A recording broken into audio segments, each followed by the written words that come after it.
বাদুড়িয়া পৌরসভার প্রাক্তন স্বর্গীয় চেয়ারম্যান মহতী রক্তদান উৎসবে এবার অঙ্গীকারবদ্ধ হলো তৃণমূল কর্মী সমর্থকরা। বাদুড়িয়া হাই স্কুল মাঠে এই রক্তদান শিবিরের আয়োজন করলেন এবং সেখানে অঙ্গীকারবদ্ধ হলেন প্রতি বছর এই বাদুড়িয়া আক্রান্ত থ্যালাসেমিয়া রোগীদের সারা বছরের স্বাস্থ্য এবং রক্তদান যাতে রক্তের মধ্যে দিয়ে তারা পরিষেবা পায় তার অঙ্গীকারবদ্ধ হলেন। আর সেই অর্থ প্রত্যেকের কর্মী 1 টাকা থেকে 2 টাকা, সদস্য পঞ্চায়েত থেকে 1000 টাকা তিল তিল করে জমানো অর্থ দিয়ে একটা ফান্ড তৈরি করে সেই অর্থ তাদের হাতে তুলে দেওয়া হবে।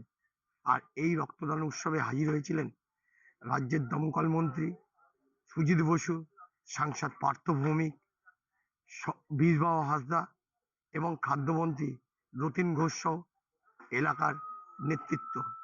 আর সেখানেই মোট 22 জন থ্যালাসেমিয়া আক্রান্ত রোগীর পাশে একদিকে অর্থ, অন্যদিকে স্বাস্থ্য পরিষেবা দিতে তারা বদ্ধপরিকর হলেন। দুঃখের দিন যে আমাদের প্রিয় সাংসদ শেখ কাজী নুরুল ইসলাম আমাদের ছেড়ে চলে গেছেন। তবু এই বাদুড়িয়াতে তিনি যখন লাস্ট কন্টেস্ট করেছিলেন, আমরা 50,000 ভোটের ব্যবধানে আমরা জয়লাভ করেছিলাম।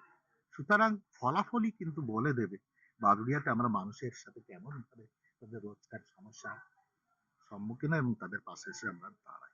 সারা রাজ্যেতেই দেখবেন তৃণমূল কংগ্রেসের কোনো কর্মী যদি মারা যায়, তার কাজকে আমরা বারবারই তার কাজের মধ্য দিয়ে তাকে আমরা আমাদের মনের মণিকোটায় চিরস্মরণীয় করে রাখার চেষ্টা করি।